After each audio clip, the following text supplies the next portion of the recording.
अस्सलाम वालेकुम ख़वातीन हज़रात, शुरू करते हैं आज का हस्बे हाल। मैं हूं आपका मेज़बान फरीद रईस। और नाज़रीन, आज हमारे हस्बे हाल में गांव से कुछ लोग आए हैं अपने मसाइल को लेकर। उनकी तरफ चलते हैं और जानने की कोशिश करते हैं कि उनके पास या उनके मसाइल क्या हैं। अस्सलाम वालेकुम।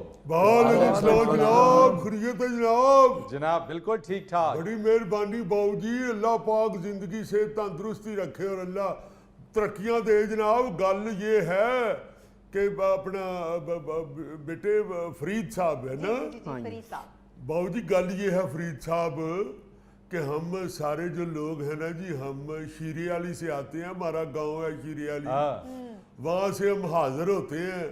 असल में जनाब ये हमारे गांव के चौधरी साहब हैं। तो इनसे मसाइल अब हल नहीं होते, सीधी बात है। ये भी सियासतों में पड़ गए हुए हैं, किसी को नाराज नहीं करते। कभी कह देते हैं कि हुण सारे मेरे पिंड के हो, मैंने सबकी इज्जत का ख्याल करना होता है। बात ये है, जब इंसाफ करना हो ना जी, तो फिर आप जो वकूआ है उसकी असलियत की तरफ देखते हैं। फिर ये नहीं देखते कि इज्जत कितनी खराब हो रही है तो इज्जत लब किनू रही है। लेकिन गांव के चौधरी हैं, वो मसला हल नहीं कर सकते। इंसाफ किया करे ना जी। ये क्या बात हुई कि हुण मैं तुहाडी सुना कि उन्हां दी, वो भी मेरे अपने ने, तुसीं भी मेरे अपने हो। ਉਹ ਮੇਰੇ ਆ ਵੀਰਾ ਨਿਆਮਤੁੱਲਾ, ਜਦੋਂ ਤੁਸੀਂ ਕਰਨਾ फैसला फिर तुसी इस पार्टी की भी गल सुननी है ते दूजी की भी सुननी है। ओए आहो, तो जब फैसला करते हैं तो फिर तो ना ये कहें कि मैं उनको भी नाराज नहीं कर सकता।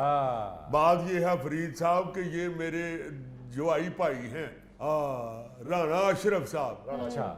तो मेरी जान है जी इनमें, जैसे तोते में जान नहीं होती, जिनकी जान तोते में। हाँ जी हाँ जी, उसी तरह मेरी जान मेरे दिमाग में है। चूंकि इतना ताबेदार और इतना सुलझा हुआ पढ़ा लिखा, जिस तोते में जान होती ना वो धुप्पे नहीं पैंदा। ये तो फिर तोते की मर्जी है ना जी। सियाना होवे तो फिर नहीं पैंदा धुप्पे ज़ाहिर। माफी चाहना गल करने हो गई। ਨਿਆਮਤੁੱਲਾ, जिस तोते च जादूगर की जान हुंदी है ਉਹਦੀ ਚੁੰਝ भी लाल हुंदी है। जान दे चौरी, तू ਇਹੋ ਜਿਹੀਆਂ ਗੱਲਾਂ 'ਚ ਬੋਲਿਆ ਹੀ ਨਾ ਕਰ। तोते वाली गल च माफी चाहना जुगत कर ला, मुछां वाली तोती हुंदी। ਨਹੀਂ ਪੁੱਤਰ ਸਾਡੀ ਝੂਠਾਂ ਇਹਨਾਂ ਗੱਲਾਂ ਤੋਂ फैसले ਤੁਹਾਡੇ हक च नहीं हुंदे। लो हजूर, ये मेरे ज्वाई भाई है राणा अशरफ साहब। अच्छा जी। और मेरे पास ही गांव में शिफ्ट हो गए हुए हैं। क्या बात है जनाब। क्योंकि अल्लाह इनको जिंदगी से तंदुरुस्ती दे। जब ये बारात लेके आए तो मेरी बच्ची को ब्याह के ले गए थे। अच्छा।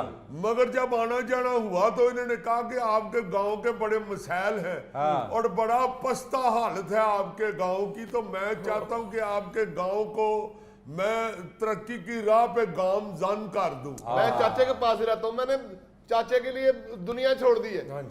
घर दामाद बन गए आप। जी हाँ, मैंने ललियानी मैंने छोड़ा, पंबे चुगिया मैंने छोड़ा, फरूकाबाद मैंने छोड़ा, माँ बाप इसने छोड़े। ओए गल हो जी ना करया कर, जितना इथे फिर हाथा पाई ਉਹ ਤਾਇਆ ਕਰ ਲੈ, ਕੀ ਕਰ ਲੈਗਾ? ਕੀ हो जाएगा? अच्छा दादू, ताया है तेरा।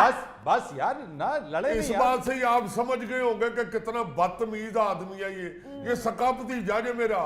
ते अब देखो बोलन किवें डे है चाचे दे नाल। चौधरी शहजाद नाम है जी मेरा। वो मेरा भाई है जी, वो जो परे बैठा हुआ है बेहिस्सा आदमी, आज तक ये बच्चे को कंट्रोल नहीं कर सका कि तेरा ताया लगदा है, तो तमीज ना बोलिया। मैं कभी बाबू जी भरा नहीं समझा, मैं इन्हों अपना बाप समझिया।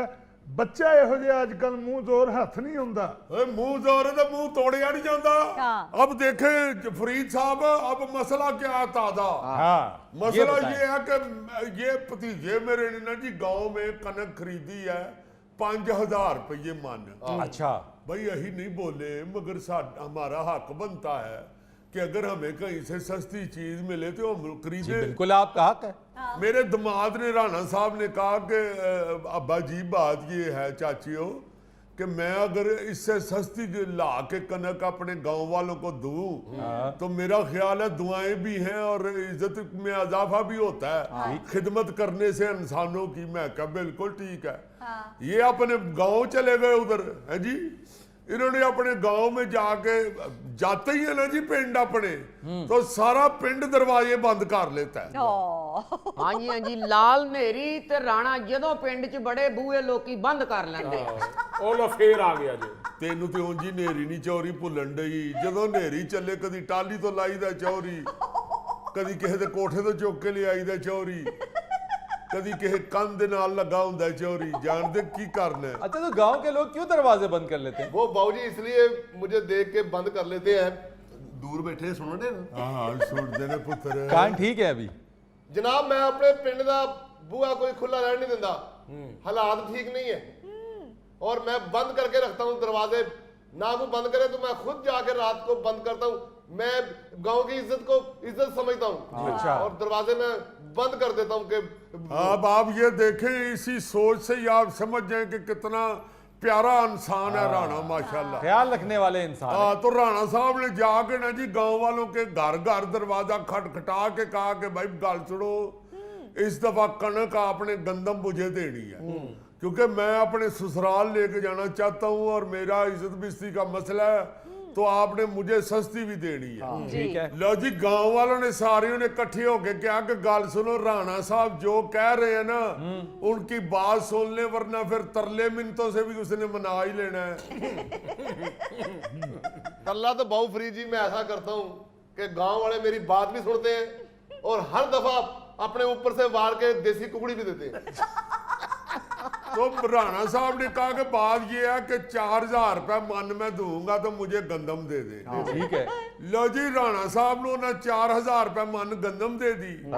लेके आ गए, इस बात की इनको चिढ़ चढ़ गई है कि ये हमने 5000 रुपए मन खरीदी है खुद, तो हमने बेचनी है इससे ऊपर, ये 4000 रुपए मन क्यों ले आए? ਉਹ ਤਾਇਆ ਉਹ 3000 ਰੁਪਏ ਮਨ ਵੀ ਲਿਆਂਦਾ ਤੇ ਵਾਰਾ ਨਹੀਂ ਸੀ ਖਾਣੀ, ਖਰਾਬ ਗੰਦਮ ਲੈ ਆਇਆ ਜੇ। खराब केड़ी नीले रंग दी गंदम ले आया? ਮੀਂਹ ਚ ਭਿੱਜੀ ਲੈ ਆਇਆ ਪਰ ਕਣਕ। ਮੱਤ ਵੱਜੀ ਹੈ ਤੇਰੀ ਛਜ਼ਾਦੂ, ਹਲੇ ਹੁਣ ਤਾਂ ਤਾਜ਼ੀ ਤਾਜ਼ੀ ਵਾਢੀ ਹੋਈ ਹੈ ਤੇ ਖਰਾਬ ਕਣਕ ਉਹਨੇ ਕਿੱਥੋਂ ਲੈਣੀ ਹੈ? ये लालची लोग हैं जनाब, इन्होंने 5000 से ऊपर प्रॉफिट भी लेना है।